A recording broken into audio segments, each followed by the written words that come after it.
딸에게만 유독 잔소리를 하고 계시지 않나요? 그런데 왜 마음은 더 무겁고 불편해지는 걸까요? 딸은 알고 있습니다. 오빠한테는 안 그러면서. 사실 영희도 알고 있습니다. 미워서 그런 게 아닌데 이 감정에는 이름이 있습니다. 바로 투사라는 심리적 방어 기제인데요. 이걸 알면 내일 딸에게 하는 말이 달라질 수 있습니다. 바로 아래의 사례를 들어보시면 그 감정의 정체를 알 수 있습니다. 성빈이 밥을 먹고 방에 들어갑니다. 영희는 아무 말도 하지 않습니다. 그냥 넘어가요. 수빈이가 밥을 먹고 일어납니다. 그런데 이번엔 왠지 모르게 한마디가 나옵니다. 설거지는 크게 화내는 것도 아닙니다. 그냥 딸한테만 자동으로 나오는 한마디인 거죠. 수빈이가 돌아봅니다. 그리고 말합니다. 오빠한테는 안 그러면서. 그 한마디에 영희는 화가 나면서도 동시에 뭔가 찔립니다. 화가 나면서도 찔리는 이 감정 혹시 아시나요? 딸의 말이 틀렸다고 생각하면서도 어딘가 맞다는 걸 알고 있을 때 생기는 감정이거든요. 잔소리 한마디 하고 나면 속이 시원한 게 아닙니다. 오히려 씁쓸해지죠? 내가 왜 저렇게까지 했지? 그 생각이 밤에 찾아옵니다. 한마디 더 했으면 좋겠다고 생각하는 게 아닙니다. 그 말을 안 했으면 좋았을 텐데 라는 후회가 먼저 옵니다.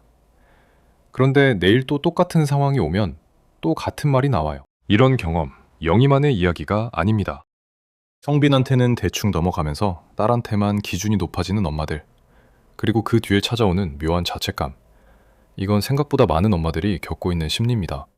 성빈이 양말을 거실에 벗어놓고 갑니다.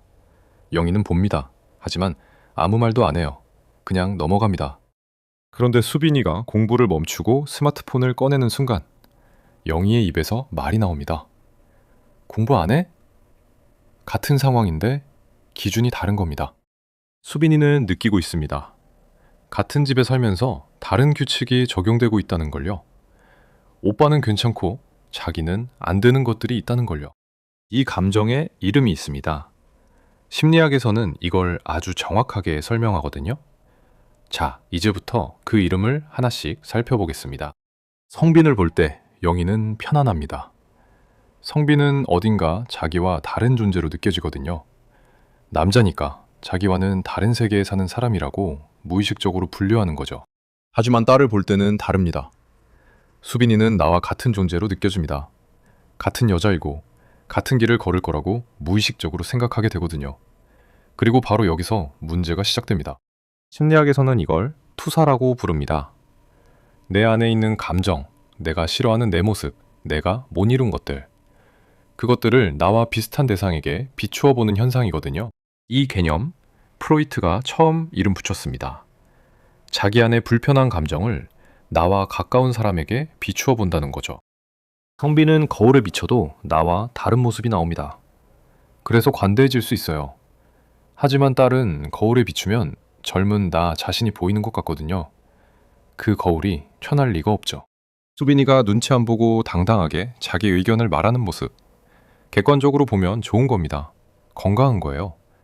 그런데 영희에게는 그게 불안하게 느껴집니다. 저러다가 손해볼 텐데 라는 생각이 먼저 드는 거죠. 반대로 수빈이가 조용하고 소심하게 구는 날에는 또 다른 감정이 올라옵니다. 나 닮아서 저러나? 그 자책이 더 힘든 거예요. 딸이 잘 되면 기쁩니다. 당연히 기쁘죠. 그런데 묘하게 불편한 감정이 함께 올라올 때가 있거든요. 딸의 성공이 내가 못한 것을 비추는 거울이 되어버리는 순간이거든요. 결국 딸에게 하는 잔소리의 절반은 사실 과거의 나한테 하고 싶었던 말입니다. 왜 그때 더 노력 안 했어? 왜 그때 참기만 했어? 그 말을 딸에게 하고 있는 거예요. 엄마와 딸 사이에는 아주 얇은 벽 하나가 있는 셈이죠. 그 벽을 통해서 엄마는 과거의 자기 자신을 듣고 딸은 아직 이해할 수 없는 엄마의 불안을 느끼는 겁니다. 혹시 딸이 잘 되면 기쁘면서도 묘하게 불편했던 적 있으신가요? 딸이 나보다 더 당당하고 나보다 더 자유롭게 사는 모습이 대견하면서도 어딘가 아린 적 있으신가요? 그 감정 이상한 게 아닙니다. 투사는 거울과 같습니다. 딸이라는 거울에 비치는 건 딸의 모습이 아니라 내가 미처 해결하지 못한 과거의 나 자신이거든요. 그리고 거울이 많아질수록 엄마의 마음은 복잡해집니다. 그런데 여기서 한 가지 짚고 넘어가야 할 것이 있습니다. 이 투사라는 현상, 사실 엄마 개인의 문제가 아닙니다. 이건 우리가 자란 시대가 가르친 것이거든요. 우리가 자랄 때를 떠올려 보면요. 오빠 먼저, 남동생 먼저 라는 말을 듣기도 했습니다. 대놓고 차별당한 건 아니에요. 그냥 자연스럽게 뒷순서였던 거죠. 밥상에서 과일 깎을 때, 용돈 줄 때. 누가 설명해 준 적 없이 그냥 그런 거였습니다. 왜 오빠가 먼저인지, 왜 내가 뒷순서인지 아무도 말해주지 않았어요. 그냥 세상이 그렇게 돌아가는 거라고 배운 거죠. 그 말을 미워하면서도 살아남기 위해 받아들일 수밖에 없었습니다. 여자는 더 잘해야 인정받는다 는 규칙이 뼛속까지 새겨진 거예요. 출발선이 다르다는 걸 알면서도 더 빨리 뛰는 것 말고는 방법이 없었으니까요. 이걸 심리학에서는 내면화라고 합니다. 외부의 규칙을 너무 오래 반복해서 들으면 결국 그게 자기 안의 목소리가 되어버리는 거거든요. 심리학자 반두라는 이걸 사회학습이라고 설명했는데요. 부모가 반복한 말이 아이 안에서 자기 목소리가 되어버리는 과정이거든요. 내면화된 규칙은 로봇의 프로그래밍과 비슷합니다. 처음에는 누군가가 입력한 거지만 시간이 지나면 로봇 자신도 그게 원래 자기 생각이었다고 믿게 되거든요. 영희가 10대였을 때를 떠올려 볼까요? 더 열심히 공부해야 했고, 더 바르게 행동해야 했고, 더 착해야 했습니다. 성빈보다 딸에게 기대치가 높았던 건 그 시대의 생존 규칙이었거든요. 엄마의 잔소리가 싫었습니다. 왜 나한테만 이래? 속으로 수없이 물었겠죠. 하지만 동시에 그 말 속에 담긴 규칙을 배워버린 겁니다. 여자는 이 정도는 해야 한다는 규칙을요. 그리고 수십 년이 지난 지금 영희는 자기 엄마와 똑같은 말을 수빈에게 하고 있습니다. 무의식적으로. 내가 수빈이에게 엄격한 건 수빈이를 미워해서가 아닙니다. 이 정도는 해야 살아남는다는 내 생존 규칙을 딸에게 적용하고 있는 거예요. 그게 내면화의 무서운 점이죠. 우리는 차별을 당한 세대이면서 그 차별의 언어를 배워버린 세대입니다. 그걸 자책할 필요는 없어요. 지금 이 말에 마음이 찔리는 분이 계실 겁니다. 나도 그러고 있었구나 라는 자각이 올라오시는 분이요. 하지만 자책하지 마세요. 이건 당신이 나쁜 엄마라서가 아닙니다. 당신이 자란 시대가 당신에게 그렇게 가르친 거예요. 중요한 건 지금 알았다는 겁니다. 내면화된 규칙은 오래된 책과 같습니다. 한때는 생존에 꼭 필요한 지침서였지만 시간이 지나면 표지가 바래고 안의 내용도 낡아지거든요. 문제는 우리가 그 책을 아직도 펴보고 있다는 거예요. 슬기로운 심리생활. 자, 이제 세 번째 원인을 이야기할 차례입니다. 이건 어쩌면 가장 아프게 와닿을 수 있는 이야기예요. 심리학에서는 이걸 보상심리라고 합니다. 내가 못 가본 길을 딸이 대신 가주길 바라는 마음이거든요. 내가 못 이룬 꿈, 내가 포기한 길, 내가 선택하지 못한 인생. 딸이 그걸 대신해주면 내 인생이 틀리지 않았다는 증거가 됩니다. 그래서 딸의 기준이 끝없이 올라가는 거예요. 사실 성빈에게는 이 보상심리가 작동하지 않습니다. 왜냐하면 성빈은 나와 다른 존재니까요. 나의 연장선이라고 무의식적으로 느끼지 않거든요. 하지만 딸은 다릅니다. 딸이기 때문에, 나와 같기 때문에 대리 인생이 되어버리는 거죠. 딸의 성적이 곧 내 인생의 증명이 되고 딸의 실패가 곧 내 인생의 실패처럼 느껴지는 겁니다. 보상심리가 작동하면 기준은 끝없이 올라갑니다. 딸이 90점을 받으면 95점을 기대하게 되고 95점을 받으면 왜 100점이 아닌지 묻게 되거든요. 엄마도 그게 과하다는 건 알아요. 하지만 멈출 수가 없는 거죠. 그런데 여기서 한 겹 더 들어가 보면 더 아픈 진실이 있습니다. 우리 엄마도 우리에게 그랬을 수 있다는 거예요. 외할머니가 엄마에게, 엄마가 나에게, 그리고 내가 수빈이에게. 전해진 건 가치관이 아니라 상처에 대한 반응이었던 거죠. 이건 세대를 거쳐 전해지는 고리입니다.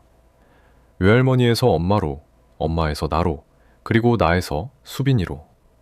그 고리의 정체는 사랑도 아니고 미움도 아닙니다. 상처가 만들어낸 생존 전략이에요. 우리 엄마한테 서운했던 기억 아직 남아있으시죠? 왜 오빠한테는 안 그러면서 나한테만 그래? 그때 삼킨 그 말 아직 목 안에 남아있을 겁니다. 딸에게 잔소리하는 순간 엄마 안에서는 불안이 확성기를 들고 외치는 겁니다. 이 아이가 나처럼 되면 안 돼. 더 잘해야 살아남아. 그게 사랑의 모양을 한 불안인 거예요. 결국 딸에게 엄격한 건 미움이 아닙니다. 가장 사랑하기 때문에, 가장 나와 같기 때문에 가장 두려운 거예요. 하지만 아주 작은 것부터 바꿀 수 있습니다. 첫 번째, 말하기 전 1초 멈추기입니다. 수빈이에게 한마디 하려는 순간 이 말 성빈한테도 할 말인가? 자문해 보세요. 아니라면 그건 내 안의 불안이 말하는 겁니다. 입에서 나오려는 그 한마디를 1초만 붙잡아 보는 겁니다. 그 1초 동안 이건 수빈이한테 할 말인가? 과거의 나한테 할 말인가? 구분이 되거든요. 두 번째, 잔소리 뒤에 엄마가 걱정돼서 그래 한마디만 붙이세요. 폰 좀 그만 봐. 와. 폰 좀 그만 봐. 엄마가 걱정돼서 그래. 는 딸에게 완전히 다른 메시지로 도착하거든요. 같은 말이라도 포장이 다르면 딸에게 도착하는 감정이 완전히 달라집니다. 잔소리는 밀어내지만 걱정은 받아들일 수 있거든요. 세 번째, 나와 딸을 분리하는 연습입니다. 엄마와 딸은 같은 뿌리에서 나왔지만 줄기는 다른 방향으로 뻗어갑니다. 수빈이가 나와 다른 선택을 해도 괜찮다고 허용하는 거예요. 딸에게 엄격했던 건 잘못이 아닙니다. 다만 지금 알았으니 방법을 바꿀 수 있습니다. 내일 아침 설거지는 을 삼키고 대신 등을 한번 토닥여 보세요. 고리를 끊는 게 아닙니다. 팽팽하게 당기고 있던 그 줄을 조금만 늘려주는 거예요. 딸이 숨 쉴 수 있을 만큼만요. 처음에는 어색할 겁니다. 잔소리 대신 따뜻한 말 한마디 건네는 게 생각보다 어렵거든요. 하지만 그 어색함이 쌓이면 딸이 먼저 다가옵니다. 엄마가 달라졌다는 걸 딸은 누구보다 빨리 알아채거든요. 그런데 생각해보면 우리 엄마도 우리한테 그랬습니다. 우리는 딸에게 엄격한 엄마이면서 동시에 엄마한테 같은 말을 들었던 딸이기도 하거든요. 그 고리를 알아챈 것만으로 이미 달라지기 시작한 겁니다. 우리가 못 들었던 말, 딸에게는 해줄 수 있습니다. 지금 이 영상을 보시면서 마음 한쪽이 아리신 분이 계실 겁니다. 나도 그러고 있었구나 라는 자각이 올라오시는 분이요. 그 자각이 벌써 첫 번째 변화입니다. 오늘 수빈이에게 잔소리 대신 한마디만 건네보세요. 수빈아, 엄마가 너한테 좀 심했지? 그 한마디면 됩니다. 닫힌 문이라도 괜찮습니다. 노크하면 열립니다. 딸은 엄마가 다가오기를 사실은 기다리고 있거든요. 엄마가 변하면 딸도 느낍니다. 말하지 않아도요. 오늘 딸에게 한마디 건네보세요. 잔소리 대신 내가 어릴 때 듣고 싶었던 바로 그 말을요. 그게 이 고리를 바꾸는 첫 번째 방법입니다. 오늘 영상 어떠셨나요? 도움 되셨다면 구독과 좋아요 부탁드리고요. 다음 영상에서 뵐게요.